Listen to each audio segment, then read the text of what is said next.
Decentralised అనేది నిజమైన concept అధ్యక్ష. నిజంగా మనం కూడా మారాలి అధ్యక్ష, మనం కూడా మారాలి. సౌత్ ఆఫ్రికా లాంటి దేశం చూస్తే దానికి 3 క్యాపిటల్స్ ఉన్నాయి. మనం కూడా మారాలి. బహుశా ఇక్కడ లెజిస్లేచర్ క్యాపిటల్ పెట్టొచ్చు, ఇక్కడే అసెంబ్లీ పెట్టొచ్చు, విశాఖపట్నంలో ఎగ్జిక్యూటివ్ క్యాపిటల్ పెట్టొచ్చు, యంత్రాంగం అంతా అక్కడి నుంచి పనిచేయడం మొదలు పెట్టొచ్చు, కర్నూలులో హైకోర్టు పెట్టొచ్చు.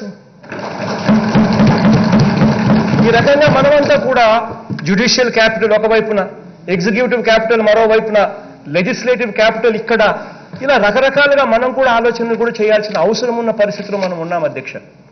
బహుశా ఆంధ్ర రాష్ట్రానికి బహుశా 3 క్యాపిటల్ వస్తాయేమో, executive capital, legislative capital, judicial capital, 3 capital కూడా రావాల్సిన పరిస్థితి కనిపిస్తా ఉంది అధ్యక్ష.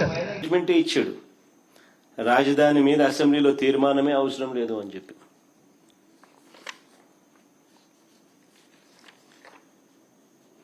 నేను అడుగుతా ఉన్నా, అసలు రాజ్యాంగంలో రాజధాని అనే పదం ఎక్కడైనా ఉందా అని?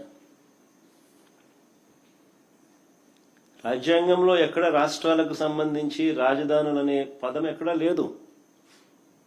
దేశానికి మాత్రమే రాజధాని ఉంటుంది తప్ప రాష్ట్రాలకు రాజధాని అనేది కాన్స్టిట్యూషన్లో లేదు. Only seats of governance. ఈ ఫ్యాక్ట్ నిజంగా కూడా ఎవరు కూడా మర్చిపోకూడదు. సాక్షాత్తు కేంద్ర ప్రభుత్వం కూడా రాజధాని రాష్ట్రాల ఇష్టం అంటూ అధికారికంగా వీళ్ళు మన ఏపీ హైకోర్టులో కౌంటర్ అఫిడవిట్ కూడా దాఖలు చేసినారు.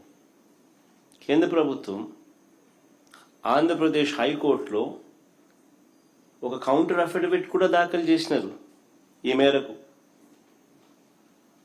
రాజధాని విషయంలో కేంద్ర ప్రభుత్వానికి ఎలాంటి పాత్ర లేదు అని కూడా ఆ అఫిడవిట్ లో వాళ్ళు పేర్కొన్నారు. మన కళ్ళ ఎదుటే 2000 సంవత్సరంలో కేంద్రం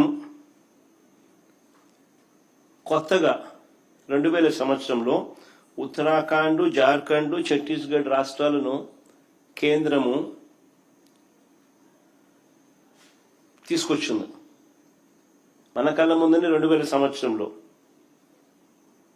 ఆ రాష్ట్రాలకు రాజధానులు ఎలా వచ్చాయి?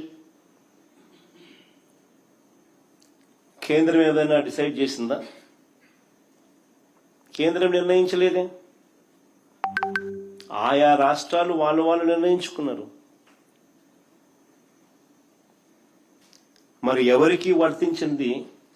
కేవలం మనకు మాత్రమే ఎందుకు వర్తిస్తా ఉంది, ఎలా వర్తిస్తా ఉంది?